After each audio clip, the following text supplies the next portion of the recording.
I've changed a lot since I last saw you.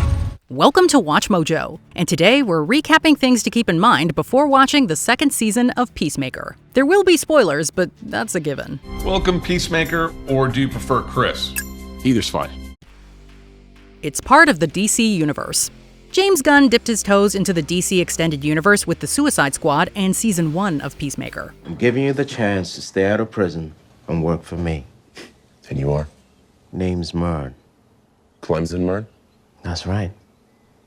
I report directly to Amanda Waller. Now the co-chairman and co-CEO of DC Studios, Gunn has launched a new shared universe. That doesn't mean he's erasing Peacemaker, however. Season 2 is part of the DC universe, serving as something of a soft reboot. It's fully 100% canon in the DCU, but we did have to go back and change a few things from Season 1 that don't quite match with that world. John Cena and the rest of the main cast will reprise their roles, with many key events from the previous season carrying over to the DCU continuity. We can expect other moments to be retconned, like Peacemaker encountering Jason Momoa's Aquaman and Ezra Miller's Flash. With this being another universe, that means there are multiple versions of Peacemaker played by Cena. Don't be surprised if they clash. Peacemaker's allies.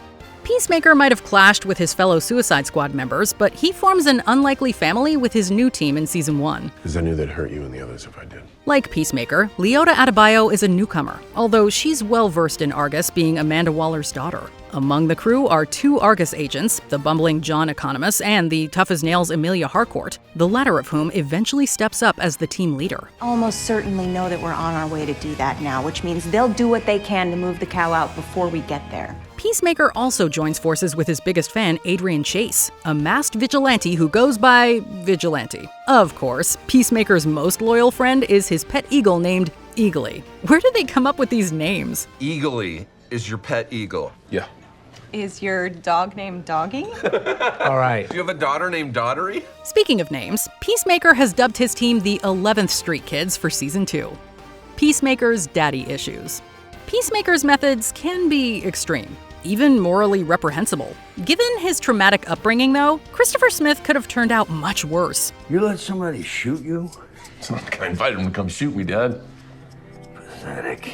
During his youth, he accidentally killed his brother Keith in a fight. Considering that their father Augie forced them to pull no punches, Keith's blood is on his hands. That's not the way Augie sees it, placing the blame on Chris, who carries the guilt into adulthood. Dude? Hey, you okay in there? If that doesn't make you hate Augie, the fact that he's a white supremacist dubbed White Dragon will. After decades of abuse, Peacemaker stands up to his father, putting a bullet in him. While he makes peace with what happened to his brother, Chris still can't escape his dad, who appears to him via an amber liquid-induced hallucination.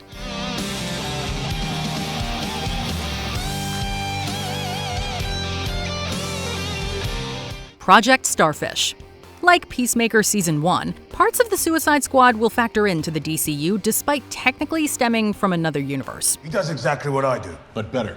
I always hit my targets dead center. I hit them more in the center. You can't hit something more in the center? I use smaller bullets. What? They go inside your bullet holes without even touching the side. The 2021 film saw Peacemaker and several other inmates recruited to destroy a research facility containing Project Starfish. Task Force X eventually finds that Project Starfish is pretty much what it sounds like: a giant starfish alien called Starro the Conqueror. Not only did the U.S. bring Starro to Earth, but they also played a role in the illegal experiments that Corto Maltese conducted on human beings. The team was sent to bury the truth. While there's some disagreement on what to do with the evidence, America's involvement is ultimately kept under wraps in exchange for the freedom of several teammates. I told you I'd make you a leader, Dubois. You got a deal. Project Butterfly. 5 months after Bloodsport nearly shot him dead, Peacemaker is discharged from the hospital a free man. Is there anybody out there looking for me?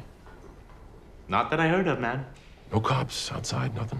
I ain't seen no cops. Well, not entirely free. If he wants to stay out of prison, Peacemaker must sign on for Project Butterfly. Again, the name speaks for itself, as butterflies are involved. More specifically, the butterflies are aliens that can take over human hosts. This includes Clemson Mern, who initially leads the mission but is killed for betraying the other butterflies. Could have just joined us.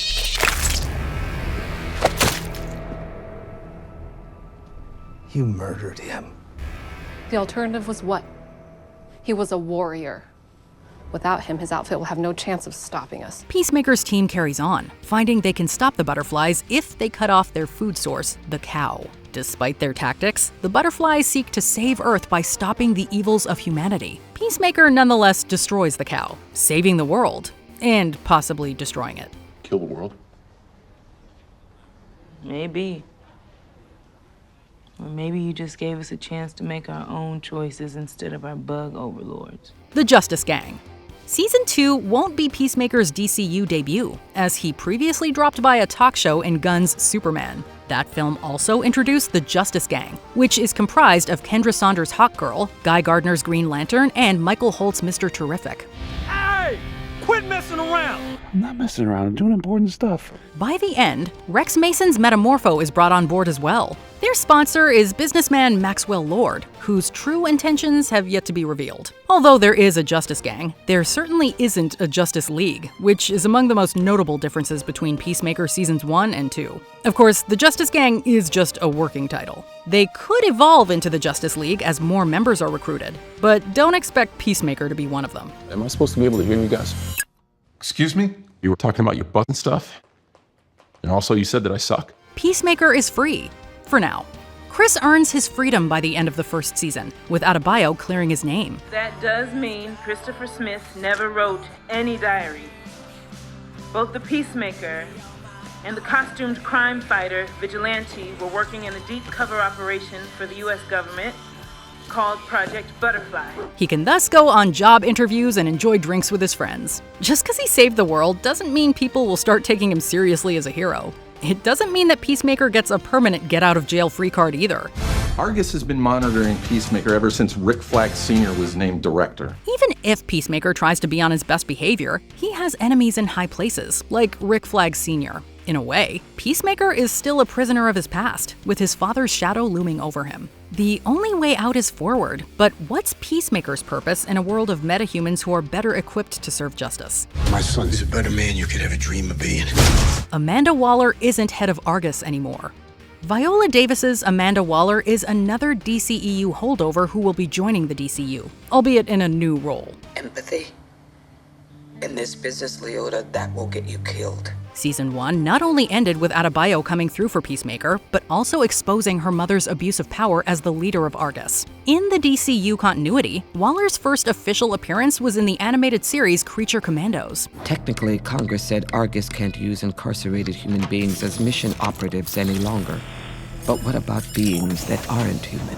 While Congress has shut down Task Force X, Waller finds a loophole, enlisting non-human prisoners she dubs Task Force M. By the time Peacemaker Season 2 begins, Waller will have been removed from her position as A.R.G.U.S.'s director. We can count on her crossing paths with Team Peacemaker again, though, especially with a Waller spin-off series in the works. It is a fantastic story that's out of this world, and I can't wait for people to see it. Rick Flag Sr.'s new position.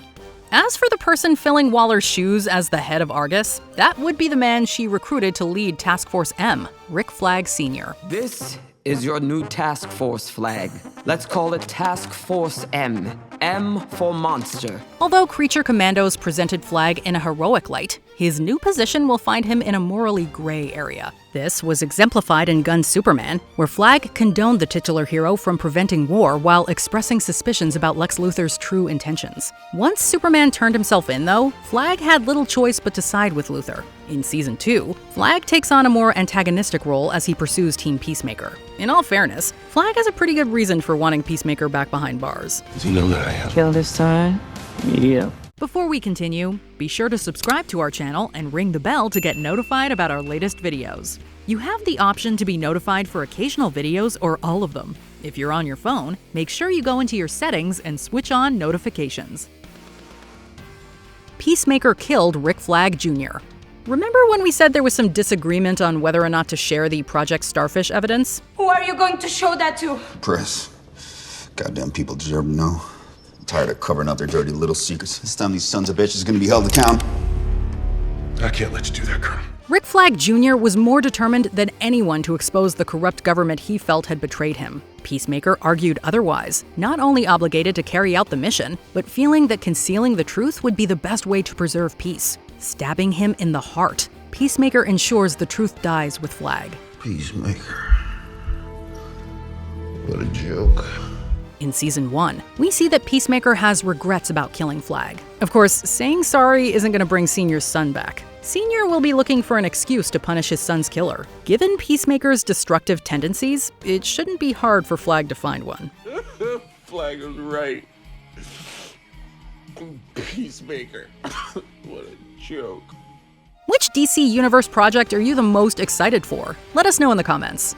You ready for the next adventure, pal?